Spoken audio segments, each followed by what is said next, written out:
اور ہر امت کے لیے ہم نے قربانی کا ایک طریقہ مقرر کیا ہے تاکہ وہ ان مویشی قسم کے چوپایوں پر اللہ کا نام جو اس نے انہیں بطور رزق، بس تمہارا الہ ایک ہی الہ ہے تو اسی کے لیے تم فرما بردار ہو جاؤ۔ اور عاجزی کرنے والوں کو خوشخبری سنا دی، وہ لوگ کہ جب اللہ کا ذکر کیا جاتا تو ان کے دل کانپ اٹھتے، اور جب انہیں کوئی مصیبت پہنچتی اس پر صبر کرتے اور نماز قائم کر، اور جو رزق نے دیا اس میں اور قربانی کے اونٹ ہم نے انہیں تمہارے لیے اللہ کی ان میں تمہارے لیے بہت بھلائی ہے، پس صف بستہ کھڑا کر کے ان پر اللہ کا نام لو، پھر جب ان کے پہلو زمین پر گر پڑے تو ان میں سے خود بھی کھاؤ اور قناعت کرنے اور سوال کرنے کو بھی کیا۔ اسی طرح ہم نے کو تمہارے لیے سخر کیا تاکہ پر ادا کرو۔ اللہ کو ان کے گوشت اور ان کے خون ہرگز نہیں پہنچ، لیکن اسے صرف تمہاری طرف سے تقوی پہنچتا ہے۔ اسی طرح اس نے تمہارے لیے سخر کیا تاکہ تم اللہ کی بڑائی بیان اس طریقے پر جو اس نے تمہیں ہدایت دی، اور نیکی کرنے والوں کو خوشخبری سنا دی۔ یہ آیات سورۃ الحج میں،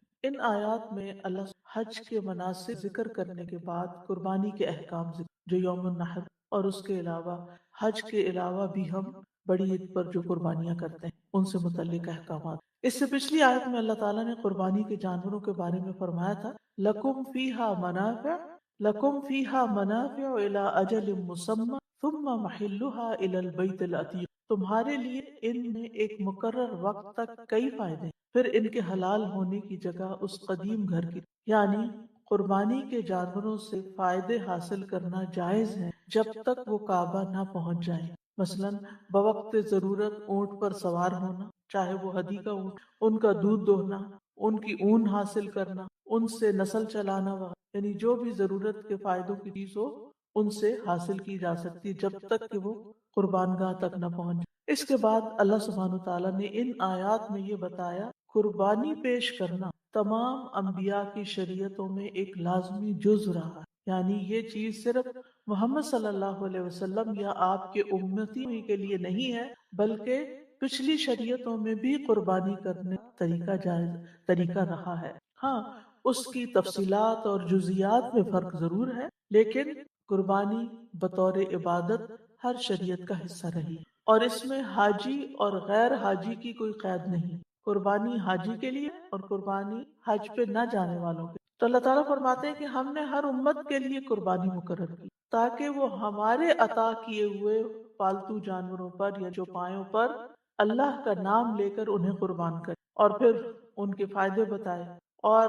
ان میں سب سے بڑا فائدہ یہ ہے کہ انسان اللہ کے نام پر اللہ کی خاطر قربانی اللہ سبحانہ تعالیٰ کا قرب حاصل نہیں، قربانی اللہ کا قرب اللہ کی رحمت پانے کا ذریعہ ہے۔ اسی لیے اللہ تعالیٰ نے فرمایا کہ جب تم ان کا گھٹنا باندھ کر ان کی گردن پر چھری پھیرو تو بسم اللہ ہی، اور جب زمین پر ٹھنڈے ہو کر گر جائیں روح پرواز کر تو پھر ان کا گوشت کاٹو، اس گوشت میں سے خود بھی کھاؤ، محتاجوں کو بھی کھلاؤ، جو تمہیں وزٹ کرنے ان کو بھی کھلاؤ، جو مانگے ان کو بھی دو۔ اور پھر ساتھ ہی یہ بھی بتا دیا کہ جب تم کوئی جانور قربان کر اللہ کے تو اس کا گوشت اور خون اللہ تعالیٰ کو نہیں پہنچتا، کیونکہ وہ تو ہر چیز سے بے نیاز ہے، اس کو اس سے کوئی فائدہ نہیں۔ وہ اس عمل کے ذریعے، اس ایکٹیویٹی کے ذریعے تمہاری نیت، تمہارے اخلاص اور تقوی کو کہ تم کس جذبے، اس شوق کے ساتھ یہ قربانی کی، اور کیا واقعی تم نے یہ کام اللہ کی رضا کے لیے کیا ہے یا دکھاوے کے لیے؟ کیونکہ کچھ لوگ قربانی دکھاوے کے لیے کرتے ہیں اور پھر اس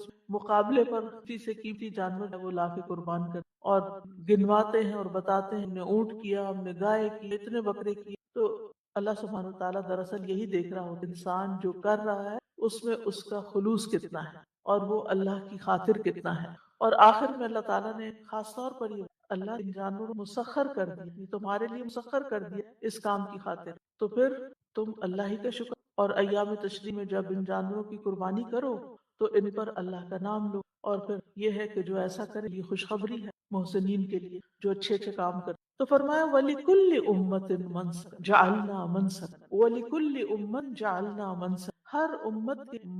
منسک کے تین معنی ہو سکتے ہیں، نمبر ایک عبادت، نمبر دو عبادت کی جگہ، اور نمبر تین قربانی۔ یعنی ہم نے ہر امت کے لیے عبادت کے طریقے اور قربانی مقرر کی، اور یہاں ان آیات کے کانٹیکسٹ قربانی کا معنی زیادہ مناسب، کیونکہ آگے جانوروں پر اللہ کا نام لینے، تو یہاں مراد اس سے قربانی ہے۔ امام مجاہد بھی کہتے ہیں کہ اس سے مراد یہاں قربانی ہے، یعنی قربانی کا جو حکم اس امت کو دیا جا رہا ہے یہ کوئی نیا حکم نہیں ہے، بلکہ سابقہ تمام ضروری قرار دیا۔ اور پھر حکمت یہ ہے اس میں کہ ان جانوروں پر اللہ کا نام لیا جائے، اللہ کا اور ان کو قربان کر کے اللہ کا شکر ادا کیا جائے، تاکہ اللہ سبحانہ وتعالیٰ انسان کو مزید خیر و برکت سے، اور پھر ان کا کھانا، کھال اور ان کے دیگر فوائد تو اپنی جگہ ہیں ہی۔ اور پھر لیذکر اسم اللہ، اللہ کا نام اس پر ذکر کرے، یہ تاکید ہے، لہذا گوشت اسی وقت حلال ہوتا ہے جب اس پر اللہ کا نام لیا، کیونکہ بعض یعنی کہ دنیا میں قربانی صرف مسلمان ہی نہیں، دیگر قومیں بھی قربانی کرتی اور ابھی بھی کرتی، وہ عام طور پر بتوں کے نام پہ یا اپنے دیوتاؤں کے نام پہ قربانی، اس میں بعض اوقات وہ انسانوں تک کی قربانی بھی کر جاتے ہیں۔ اور آج بھی آپ دیکھیں کہ مسلمانوں کے اندر اللہ کی خاطر قربانی کے بجائے بعض اوقات مختلف آستانوں پہ جا کے، مزاروں پہ جا کے بکرے یا غیر اللہ کے نام پہ قربانی، تو قربانی جو ہے یہ ایک عبادت ہے، اور اس میں اللہ کے ساتھ کوئی شریک نہیں، نہ دکھاوا ہونا چاہیے جو ریاکاری شرک اصغر، اور نہ ہی غیر اللہ کے نام پر اس کو خوش کرنے کی قربانی دیوتا یا بت کو، بلکہ اس کے برعکس اس لیے کرنی چاہیے اللہ کو خوش کرنا۔ نبی صلی اللہ علیہ وسلم کا طریقہ کیا تھا؟ حضرت انس کہتے ہیں نبی صلی اللہ علیہ وسلم نے 2 چتکبرے مینڈوں کی قربانی کی، میں نے دیکھا کہ آپ اپنے پاؤں جانور کے اوپر رکھے ہوئے ہیں اور بسم اللہ اکبر پڑھ رہے ہیں، اور اس طرح آپ نے دونوں مینڈوں، آپ مدینہ میں جب بھی عید کا موقع آتا قربانی کرتے اور اپنے ہاتھ سے خود قربانی کرتے، یعنی اپنی قربانی کو خود ذبح کرتے۔ حج کے موقع پر 63 قربانیاں آپ نے خود کی اور باقی حضرت علی کی ذمہ۔ فَإِلَٰهُكُمْ إِلَٰهٌ وَاحِدٌ فَلَهُ أَسْلِمُوا، تمہارا الہ بس ایک الہ ہے، کوئی بت اور کوئی اور ہستیاں تمہارا الہ نہیں ہے، تمہارا معبود، لہٰذا اس کے فرما بردار بنو، اسی کے نام پر اپنے ریچولز ادا کرو۔ سورۃ الانعام میں بھی آتا ہے قل ان صلاتي ومحیاي للہ، کہہ دیجیے بے شک میری نماز، میری قربانی، میری سب اللہ رب العالمین۔ یہاں بھی قربانی نماز کے بعد ذکر، جیسے نماز عبادت ہے ایسے ہی اللہ کی خاطر قربان کا عبادت ہے۔ ہم دیکھیے بہت سے لوگ اس موقع پر طرح طرح کے ان پیسوں کسی غریب کی مدد کے لیے، بھی سارا سال ہے آپ کے پاس غریب، جب اللہ کا حکم آ گیا کہ اس دن اس موقع پر اب قربانی کرو تو اس وقت آپ کو غریب یاد آ جائے، اور یہ بھی گوشت تم سارا خود کہاں سے کھا سکتے، بہرحال ہوگا ہی، ہونا چاہیے، لہذا فَلَهُ أَسْلِمُوا، جب معبود وہی ہے تو پھر کیا کرو، اسی کے آگے اسی کے مطیع فرما بردار ہو، اسی کے لیے اخلاص کو اپناؤ، اپنے آپ کو اس کے سپرد کر دو، اس کے بن جاؤ، اس کے حوالے کرو، اس کی فرما برداری کرو۔ وَبَشِّرِ الْمُخْبِتِينَ، اور عاجزی کرنے کو خوشخبری دے دی، جو اللہ کے فرمانبردار بن جاتے ہیں، جو اللہ کا حکم آنے کے بعد سر جھکا دیتے ہیں اور اس پر عمل کر لیے چل پڑتے ہیں، تو ایسے لوگوں کے اللہ تعالیٰ بھی ان سے راضی اور ان کو وہ انعام سے۔ یہ جو لفظ مخبت ہے یہ اخبات سے، اخبات کا لفظ خبت سے، خاباتا، نیچی جگہ کو، مخبت کہتے ہیں نیچی جگہ میں چلنے والا، اور استعارہ کے طور پر تواضع اور عاجزی کرنے والے، تو مطلب یہ ہے کہ مخبتین وہ ہیں جو اللہ کی خاطر تواضع ہمبل ہو، خشوع اختیار کر۔ اچھا، تواضع اور خشوع میں فرق کیا ہے؟ آپ نے تواضع اخلاق، تواضع اخلاق میں ہوتا ہے اور خشوع بدن میں ہوتا ہے۔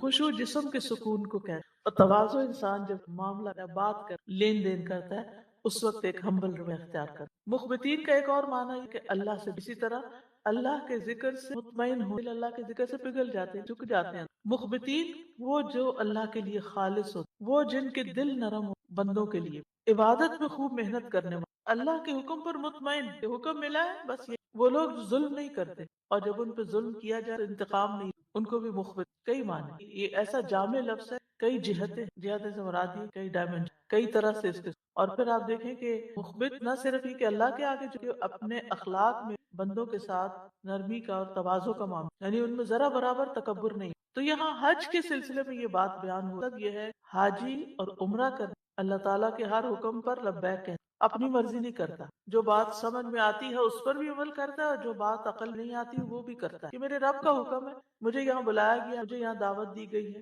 اب جو مجھ سے کہا جائے گا وہ کروں گا۔ اس میں احرام کا پہننا، احرام میں سر، مردوں کے لیے سر ننگا رکھنا، کندھا ننگا، بس 2 چادریں، اور کئی پابندیاں اختیار کرنا، لبیک، منا، عرفات، مزدلفہ، ان میں جو جو کام کرنے ہیں وہ کرنا، طواف اور سعی، قربانی، یہ ساری چیزیں کرتے تھے۔ حدیث میں بھی آتا ہے کہ مومن عاجزی، رسول اللہ صلی اللہ علیہ وسلم نے فرمایا مومن آسان اور نرم، یعنی ان سے ڈیلنگ آسان ہوتی، اس مانوس اونٹ کی طرح کہ اگر اس کو اپنے پیچھے چلایا جائے تو ہو کر چلتا آتا ہے، اور اگر اس کو پیچھے سے ہانکا جائے تو آگے چلتا جاتا ہے، اگر تم اس کو چٹان پہ بھی بٹھا دو وہاں بھی بیٹھ جائے۔ حالانکہ آپ دیکھیں کہ اونٹ بھی جانور اتنا اونچا لمبا اور کتنا اسٹرانگ، لیکن انسان کے آگے اتنا ہمبل ہے کہ ایک بچہ بھی اگر چلائے تو پیچھے چل پڑے۔ اس کے مقابلے میں بھیڑیا وزن میں بھی کم ہے، سائز میں بھی کم ہے، لیکن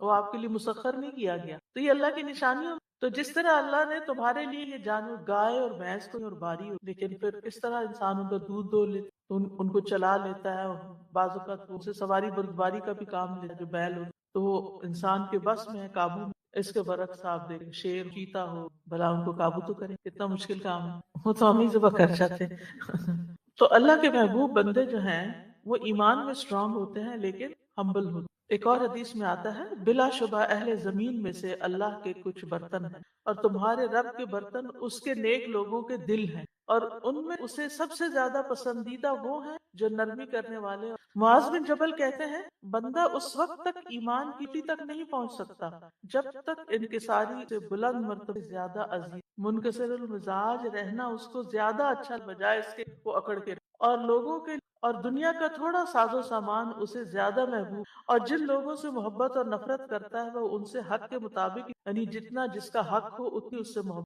اور جس کو نفرت جس سے کرنی چاہیے بس اتنی کرے، جس سے نہیں کرنی چاہیے، اور لوگوں کے لیے اسی طرح فیصلہ کرے جس طرح وہ اپنی ذات اور اپنے گھر والوں کے۔ رسول اللہ صلی اللہ علیہ وسلم فرمایا کیا میں تم لوگوں کو ایسے شریک نہ بتاؤں جس پر دو کی آگ حرام اور وہ آگ پر حرام، ہر وہ شخص جو قریب نرم ہے اور آسان ہے۔ اب سوال ہی پیدا ہوتا ہے احکامات تو حج کے اور قربانیوں کا ذکر، اور یہاں پر مخبتین کی بات کی، کیونکہ حج کے موقع اس نرمی، عاجزی اور ایک دوسرے کا خیال رکھنا سب سے زیادہ ضروری، کیونکہ اس وہاں انسان تھکا بھی ہو اور بہت سے کے اوپر کرنے والے کام بھی ہو، اور بعض اوقات انسان کا مزاج اس تھکاوٹ کی چڑچڑا ہو جاتا ہے۔ آپ نے دیکھا ہوگا کہ جیسے روزے کی وجہ سے بعض اوقات انسان کے چڑچڑا پن آ جاتا ہے، بھوک کی غصہ سا آ جاتا ہے، چڑچڑا پن آ جاتا ہے۔ اسی طرح حج اور عمرے پر عین ممکن ہے کہ انسان کے اندر تھکاوٹ اور بھوک اور سفر اور گرمی اور ان ساری پریشانیوں جیسے اس کے اندر ایک چڑچڑا پن آ جائے، اور پھر وہ اپنے ساتھیوں، اپنے دوستوں، ساتھ والے لوگوں کو تکلیف، اس لیے اس وقت اپنے آپ کو رول کرنا اور مخبت بننا یہ انتہائی ضروری۔ مزید ان کی علامات بتا دی گئی الذین اذا ذکر اللہ وجلت قلوبہم، کہ جب ان کے سامنے اللہ کا ذکر کیا جاتا تو دل کانپ اٹھے، یعنی اللہ کے ذکر پر پتھر کا ٹکڑا بن کے نہیں بیٹھے، ان کے دل پگھل جاتے ہیں۔ اور والصابرین علی ما اصابہم، اللہ کے راستے میں جو تکلیف ان پر صبر کرتے ہیں، مصیبت پر صبر، یعنی حج کا سفر بھی اللہ کے راستے کا سفر، اس میں جو تکلیفیں ان کو آتی ہیں اس پر صبر کرتے ہیں۔ والمقیم الصلاۃ، اور نماز قائم کر، کیونکہ بعض اوقات تھکاوٹ کی ایک نماز کے بعد دوسری نماز کے لیے بہت مشکل ہو جائے، اگر آپ آدھی رات تک طواف کرتے ہیں، نماز پڑھتے ہیں، اور بعض اوقات لوگ تہجد بھی پڑھ رہے ہوتے ہیں، عین فجر ان کی آنکھ لگی، وہیں حرم میں نماز میں شریک، تو وہ اپنی نمازوں کی حفاظت کرتے ہیں۔ سب سے زیادہ جس نماز کا ثواب اور اجر ہے فرض نماز ہے، اور پھر جماعت کے ساتھ، اور پھر حرم کے اندر مسجد الحرام میں امام کے پیچھے، ویسے تو حرم میں کہیں بھی آپ پڑھیں لاکھ نمازیں ملیں، مگر امام کے پیچھے پڑھنے کا ثواب پھر وہ 27 گنا زیادہ ہو، تو 1,27,00,000۔ تو بہت سے مرد حضرات بھی کیا کرتے رات حرم میں گزار کے نماز گھر بھی پڑھ کے پھر شام پھر ساری رات وہاں فجر کے پھر آتے ہیں اشراق پڑھ۔ تو بہتر یہ کہ ٹائم ٹیبل ایسا بنایا جائے انسان کچھ عبادت دن کے وقت ہے، کچھ رات کے، کچھ آرام دن، کچھ رات کے۔ فرض نمازوں کو میک شور کرے کہ امام کی جماعت کے ساتھ ہی پڑھ رہا ہے، اس میں کوتاہی نہیں۔ ہاں عورتوں کے لیے رخصت ہے، عورتیں جہاں ٹھہری وہاں پڑھ سکتی، لیکن مردوں جماعت کی تو کیونکہ وہ یقیمون الصلاۃ نہیں کر سکتے جب تک وہ جماعت سے نماز نہ، وہ اقامت صلاۃ ہو، تو اس لیے ہمیں کو پرائرٹائز کرنا ہے کہ زیادہ افضل ومما رزقناہم، اور اس میں جو ہم نے انہیں رزق وہ خرچ کر، یعنی حج کے راستے میں اپنے اوپر بھی خرچ کرتے ہیں اور اپنے ساتھیوں پر بھی خرچ کرتے ہیں۔ ٹھیک ہے اگر آپ کے پاس زیادہ نہیں، تھوڑا بہت ہے، اس تھوڑے بہت میں کچھ صدقہ کر دیں، لیکن اگر اللہ نے آپ کو زیادہ دیا ہے تو آپ اپنے علاوہ دوسروں پر بھی خرچ کریں، خود کھا رہے ہیں ان کو بھی کھلائیں، خود پی ہیں ان کو بھی پلائیں، یعنی صرف اپنی فکر نہ کریں کہ ہر کوئی اپنا اپنا کیے ہوئے، بلکہ دوسروں کے جذبات کا بھی لحاظ رکھے۔ اگر میں کچھ اچھی چیز کھا رہا ہوں، میرے ساتھ ہیں یا اس کیمپ کے اندر، تو اس ٹینٹ کے اندر میرے ساتھ اور بھی ہیں، تو ان کا بھی دل چاہے گا ان کو بھی آفر کریں۔ اگر اللہ نے آپ کو توفیق دی ہے تو خیرات بانٹنے والے ہوں۔ خیرات ہمارے یہاں برے معنوں میں خیر کا، کوئی بھی خیر کا، اگر آپ نہیں کچھ بانٹ سکتے، اسمائل کر، کوئی کام کر دیں، کسی کی مدد کی، یہ سب بھی اسی میں آ جاتا ہے۔ وَمِمَّا رَزَقْنَاهُمْ، کسی کو مال ملے، کسی کو طاقت، کسی کو علم ملا، یہ سارے رزق، یعنی ہر وہ چیز جو اللہ کی طرف آپ کی کمال کے بغیر آپ کو۔ تو پہلی صفت کیا بتائی کہ جب اللہ کا نام لیا کو یاد کیا کہ دل وجلت، وجل کہتے ہیں دل ہی دل میں خوف محسوس کرنا۔ تو یہ مومن اور غیر مومن کا فرق ہے کہ جب اللہ کا کوئی حکم آتا ہے، اللہ کی ذات یا صفات کا ذکر کیا جاتا ہے تو دل ڈر جاتے ہیں اور استغفار کر اللہ تعالیٰ کا حکم بجا لاتے۔ وہ کفار کی طرح نہیں ہوتے کہ جن کے دل اللہ کے ذکر سے تنگ ہوتے۔ اشمئزت قلوب الذین لا یؤمنون بالآخرہ۔ ایک اور جگہ آتا ہے وَإِذَا تُتْلَىٰ عَلَيْهِ آیَاتُنَا وَلَّىٰ مُسْتَكْبِرًا كَأَن لَّمْ يَسْمَعْهَا۔ جب اس پر ہماری آیات کی تلاوت کی جاتی ہے تو تکبر کرتے ہوئے منہ گویا اس نے سنا ہی نہ، كَأَن لَّمْ يَسْمَعْهَا، سنی سنی کر دے۔ تو اللہ کے ذکر دل اطمینان بھی پا جاتا اور دل ڈر بھی جاتے ہیں، دونوں کا ذکر یہاں مخبت بھی ہوتے ہیں اور پھر وجلت بھی، کیونکہ اور یہ ایک دوسرے کا کنٹراڈکٹ نہیں کرتے۔ مطلب یہ ہے سن کر ان کی بے چینی دور ہو جاتی ہے، اطمینان میں آتے ہیں، اور پھر مزید کے دلوں کے دل پگھلنے لگتے ہیں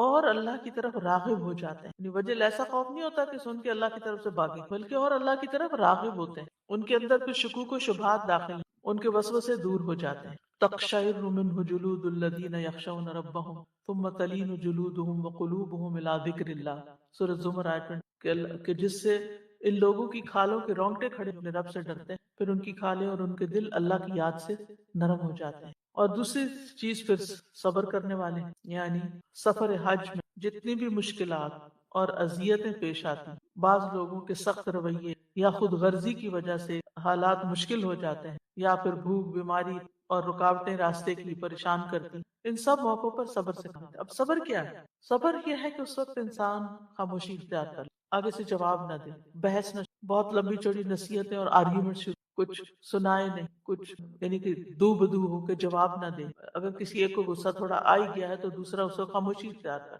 معاملہ ٹھنڈا ہو جائے۔ اگر دوسرا بھی شروع ہو جائے تو پہلا اور بڑا اٹھتا ہے، پھر کام خراب ہو جائے۔ تو کیونکہ اس حال میں فمن فرض فیہ الحج فلا رفث ولا فسوق ولا، ان سب چیزوں سے بچنے کے لیے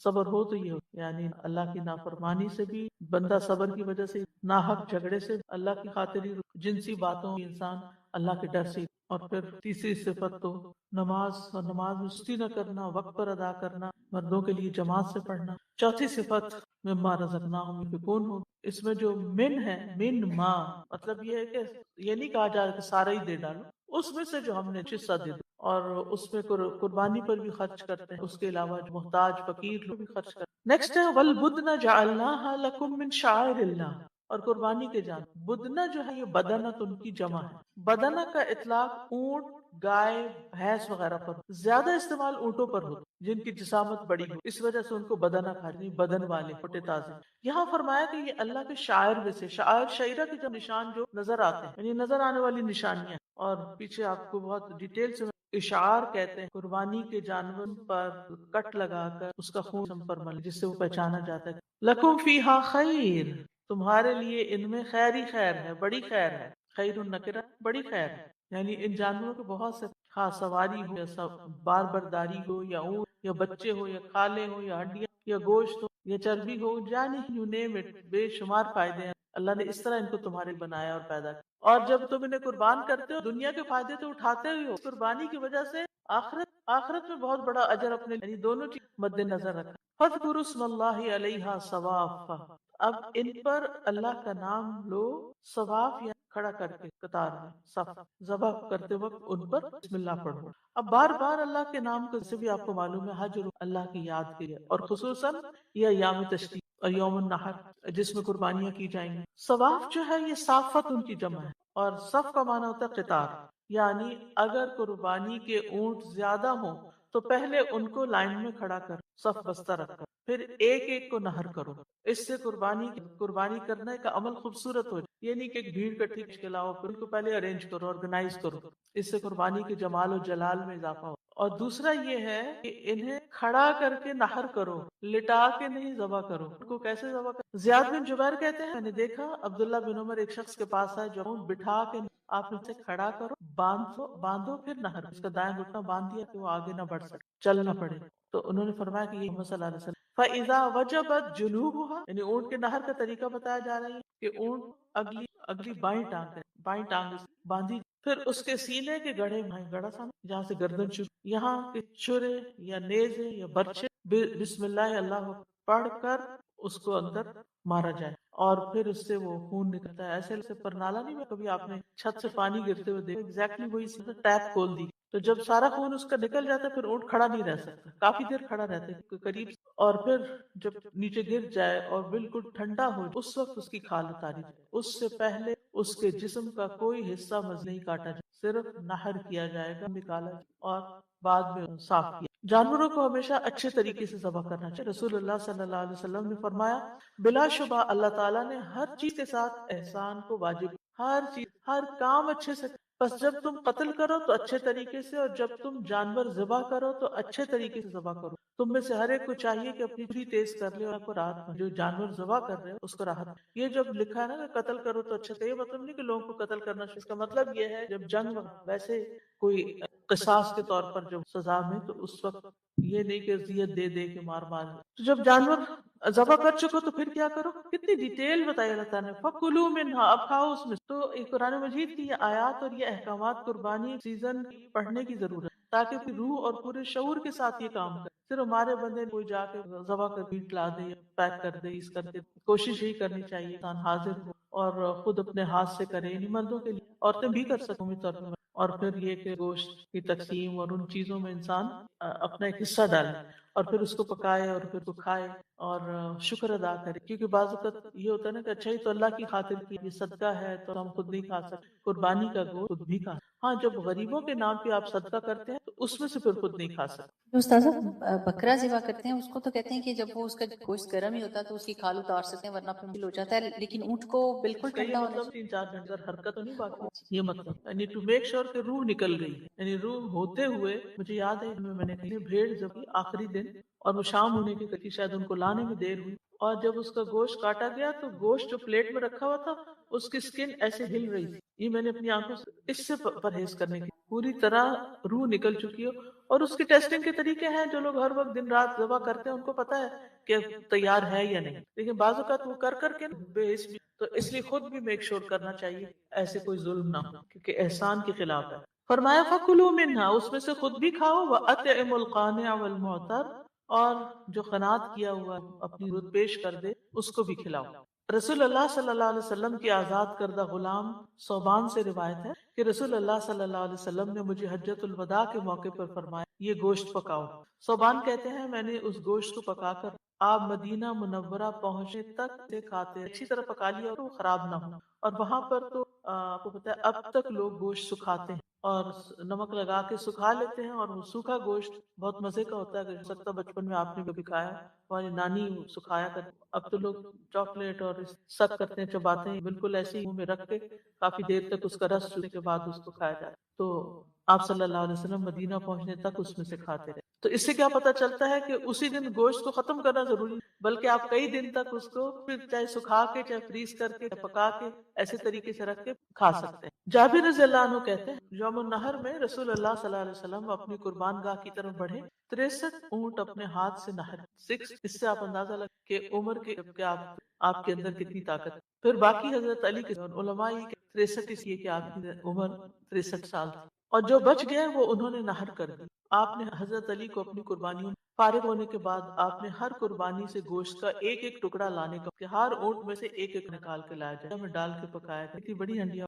تو ان دونوں نے ان قربانیوں میں سے کھایا، حضرت علی نے بھی کھایا، نبی صلی اللہ علیہ وسلم تو سب نے کھایا ہوگا، لیکن انہوں نے نہر کی، انہوں نے خود بھی کھایا اور شوربہ بھی۔ تو قانع کہتے ہیں قناعت کرنے والے کہ جو اللہ نے دیا ہے اس پر صبر کرے اور کسی کے آگے ہاتھ نہ پھیلائے، اور معتر کہتے ہیں اپنی ضرورت پیش کر دینے والے جو سوال کر لے، تو دونوں کے لیے جائز ہے، دونوں کو ہی دیا جا سکتا، یعنی قربانی کے گوشت میں سب کا حصہ ہے، اپنا بھی حاجت مندوں کا بھی، ایک وہ جو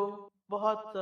صابر و شاکر ہیں، اور دوسرے یہ اور ضرورت مند ہوتے ہوئے بھی سوال نہیں، لوگوں کو ضرورت ان کی ضرورت کا پتہ بھی نہیں چلتا، اور دوسرے وہ جو ضروریات سے مجبور ہو کر لوگوں سے سوال کرنے لگے۔ تو اللہ تعالیٰ نے دونوں کا ذکر، رسول اللہ صلی اللہ علیہ وسلم نے فرمایا فَكُلُوا وَادَّخِرُوا وَتَصَدَّقُوا، خود کھاؤ، ذخیرہ کر لو اور صدقہ کرو، تینوں کام کرو. پھر اس گوشت کو خود تقسیم. ایک شخص منا کے میدان میں نبی صلی اللہ علیہ وسلم کے پاس حاضر ہوئے. اس وقت نبی صلی اللہ علیہ وسلم قربانی کا گوشت تقسیم کر رہے، یعنی آپ خود اس کام پر لگے. آگے فرمایا كَذَلِكَ سَخَّرْنَاهَا لَكُمْ لَعَلَّكُمْ تَشْكُرُونَ. اس طرح ہم نے ان جانوروں کو تمہارے لیے مسخر کیا تاکہ اتنے بڑے بڑے قوی ہیکل، اونٹ، بیل جو طاقت میں تم سے کئی زیادہ ہے تمہارے تابع کر دیے، وہ سرنڈر کیے ہوئے تمہارے سامنے. تم اپنے آپ کو اللہ کے تابع کرو کہ تم اس سے بھاگ نہیں سکتے، اللہ کو عاجز نہیں کر سکتے. یہ جانور تو تمہیں عاجز بھی کر سکتے. تو مطلب یہ ہے جو فائدہ اٹھانا چاہے اٹھاؤ، لیکن اس کے بعد یہ اللہ کا شکر.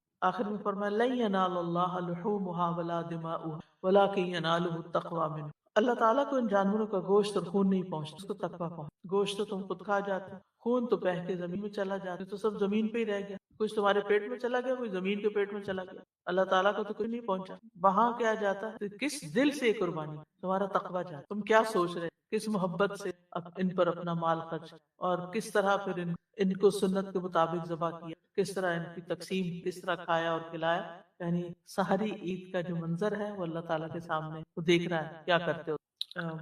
جاہلیت کے زمانے میں لوگ جب اونٹ وغیرہ ذبح کرتے تو اس کا خون جمع کر کے پھر جا کے بتوں پہ ملتے تھے، چھڑکتے تھے، ملتے تھے. لیکن یہاں فرمایا کہ اسلام میں ایسا کچھ نہیں. اللہ تعالیٰ کو نہیں چاہیے، تمہارے معبود جو ہیں ان کو خون چاہیے لیکن اللہ کو نہیں. اور یاد رکھیے کہ ہر شخص کے تقویٰ اور اخلاص کے مطابق اس کی قربانی کا اجر ہے. ٹھیک ہے سائز کا بڑا چھوٹا ہونا بھی میٹر کرتا، لیکن اصل بات یہ تمہارا دل کتنا تھا یہ کام کر، کس محبت اور شوق سے کیا تم، کیونکہ اللہ تعالیٰ دلوں. حدیث میں آتا ہے رسول اللہ صلی اللہ علیہ وسلم نے فرمایا بے شک اللہ نہ تمہاری صورتوں کو لیکن وہ تمہارے دلوں کی، اور آپ نے سینے کی طرف كَذَلِكَ سَخَّرَهَا لَكُمْ پھر مسخر کرنے کی. یعنی یہ قابل غور بات ہے کہ جانور تمہارے کنٹرول میں نہ دیتا تو کچھ نہیں کر سکتا. لِتُكَبِّرُوا اللَّهَ عَلَى مَا هَدَاكُمْ. رمضان کے روزے کے بعد بھی تکبیرات، اللہ کی بڑائی بیان، اس پر جو اس نے تمہیں ہدایت دی، تمہیں سارے طریقے سکھا دیے کیا کرنا ہے، کب کرنا ہے، کیسے. یعنی اللہ تعالیٰ نے یہاں اپنا احسان دوبارہ یاد دلا، اور پھر اس احسان پر اللہ ہی کی بڑائی. اور سب سے بڑا احسان یہ تو یاد رکھیے جانور کو ذبح کرنے کے دو اہم شرائط ہیں. ایک بسم اللہ اللہ اکبر پڑھنا یعنی اللہ کا نام لینا، اور دوسرا خون بہانا. نبی صلی اللہ علیہ وسلم نے فرمایا جو چیز جانور کا خون بہا دے اور اس پر اللہ کا نام لیا گیا ہو تو تم اس کو کھا سکتے. اسی کو ذبیحہ کہتے ہیں. بسم اللہ پڑھنا اور خون بہانا ویسے بھی شرط ہے. اور سورۃ الانعام میں فرمایا وَلَا تَأْكُلُوا مِمَّا لَمْ يُذْكَرِ اسْمُ اللَّهِ عَلَيْهِ وَإِنَّهُ لَفِسْقٌ. اس میں سے مت کھاؤ جس پر اللہ کا نام نہیں لیا گیا، روکا گیا ہے. یعنی وہ جانور مت کھاؤ جس پر اللہ کا نام نہیں لیا گیا. بلا شبہ یہ یقیناً سراسر نافرمانی، کوئی اللہ کا نام لیے بغیر جانور ذبح کرنا حلال نہیں، حرام ہے. اور پھر آپ دیکھیے کہ یہاں جو تکبیر کی بات ہے تو حج کے سارے مناسک ادا کرتے ہوئے تکبیرات پڑھنی، خصوصاً ایام تشریق تکبیرات پڑھنی. اور دل میں کیا ہونا چاہیے؟ تکبیرات پڑھ اللہ. پانچوں نمازوں کے بعد بھی تکبیرات پڑھی. اور عشرہ ذی الحجہ کی سب سے بڑی عبادت تکبیرات کا کہ اللہ نے ہدایت دی. وَبَشِّرِ الْمُحْسِنِينَ اور احسان کرنے والوں کو بشارت دے. کون ہے یہ احسان کرنے؟ حدیث جبریل میں آتا ہے جبریل علیہ السلام نے سوال کیا، احسان کیا، تو انہوں نے کیا کہا تھا ان تعبد اللہ کأنک تراہ لم تکن تراہ فإنہ یراک، کہ تم اللہ کی ایسے عبادت کو گویا تم اللہ کو دیکھ رہے ہو، اور اگر ایسا نہ محسوس تو پھر یہ یاد رکھو کہ اللہ تو یہاں حج کے دوران، قربانیوں کے دوران، ان ایام کے تقوی اور احسان یہ اپنے ساتھ رکھ، یہ محسوس کرو کہ تمہیں دیکھ رہا، اس کو تمہاری ساری قربانی کا پتہ. جانور تو تم نے قربان کیا، ہمارے نفس کی قربانی ہے یا وقت کی قربانی ہے یا مال کی قربانی، یہ سب بھی اللہ کی، اور اس پر اللہ تعالیٰ بدلہ دے، خوشخبری دے دے. یعنی جنہوں نے احسان کے درجے پر حج کیا قربانیاں، ان کے لیے خوشخبریاں ہیں، گڈ نیوز ہے. تو محسنین وہ ہوتے ہیں کہ جو اللہ کے ساتھ بھی معاملہ کرتے ہوئے، عبادت کرتے ہوئے احسان کے درجے میں عبادت کرتے ہیں، اور بندوں کے ساتھ بھی معاملہ کرتے احسان کے، ان سے اچھے سلوک سے پیش آتے ہیں، ان کو مالی یا کوئی علمی فائدہ پہنچاتے ہیں، یا اپنے جاہ و منصب کے ذریعے کو فائدہ دیتے ہیں، ان کی خیر خواہی کرتے ہیں، ان کو کسی نیکی کا حکم دیتے ہیں، برائی سے روک دیتے ہیں، کوئی اچھی بات کہتے ہیں. یہ سب احسان میں آتا ہے. سورۃ البقرہ میں آتا ہے وَأَحْسِنُوا إِنَّ اللَّهَ يُحِبُّ الْمُحْسِنِينَ. تو محسنین کی بشارت کیا کہ انہیں اللہ کی محبت حاصل ہو. اور حل جزاء الاحسان احسان کے بدلے، یعنی تم نیکی کرو گے تو تمہارے ساتھ بھی اللہ تعالیٰ احسان کا معاملہ فرمائے. وَسَنَزِيدُ الْمُحْسِنِينَ اور احسان کیا ہوتا ہے؟ کسی کے حق سے زیادہ اس کو، یعنی تمہیں بہت کچھ ملے گا زندگی میں، تمہارے راستے آسان ہو جائے. ایک جنازہ جا رہا تھا، صلی اللہ علیہ وسلم فرمایا مستریح و مستراح، یعنی یا تو یہ راحت پا گیا، اس سے راحت، یعنی یہ راحت پا گیا لوگوں کے برے بیماریوں سے، آرام، اس کو آرام مل گیا، سارے غم ختم۔ بندہ یہی ہوتا ہے نا، موت اس کے لیے خوشخبری لے کر آتی ہے، اور دنیا میں ہر دم اس کی وہ ساری ختم ہو، چین سے سو جاتا ہے جا کے، اور قیامت کے دن اٹھے گا۔ اور مستراح وہ ہے نے تنگ ہے، دعا کر، اور جب وہ مر جاتا ہے شکر کرتے ہیں۔ تو اب ہمیں سوچنا ہے کہ ہم لوگوں کے لیے کیا ہے، لوگوں پہ بوجھ ہے، لوگوں کے لیے آسانیاں پیدا کریں۔ جہاز میں مسلمانوں کے جہاز ابھی رکتا نہیں، کیبلز کھلنے لگے، سمجھ نہیں آتی کہ جلدی کس بات کی جلدی، گھر ہی جانا ہے نا، اور شوق سے گھر سے نکلے تھے سیر کرنے، وہ منع کر رہے ہوتے، اور یقین کریں ایک دفعہ میرے سر پہ کوئی چیز آ گئی، یعنی اتنا ڈینجرس ہے کہ جہاز ابھی ڈول رہا ہے، موڑ کاٹ رہا ہے، پارک کر رہا ہے، لیکن یہ سامان کون لے جائے گا، کہاں لے جائے گا؟ ٹھیک ہے، اگر آپ نظر رکھیں کہ کوئی اور آپ کا مطلب نہ لے جائے، غلطی سے نہ لے جائے، اور دوسروں پہ شک کرنے کی وجہ بہتر ہے اپنی نشانیاں لگا کے، جو ربن وبن باندھ کے پتہ چلے، اور بازو کا سوٹ بالکل ایک جیسے ہیں اور کوئی فرق نہیں ہوتا، اور ایسی غلطیاں ہوتی بھی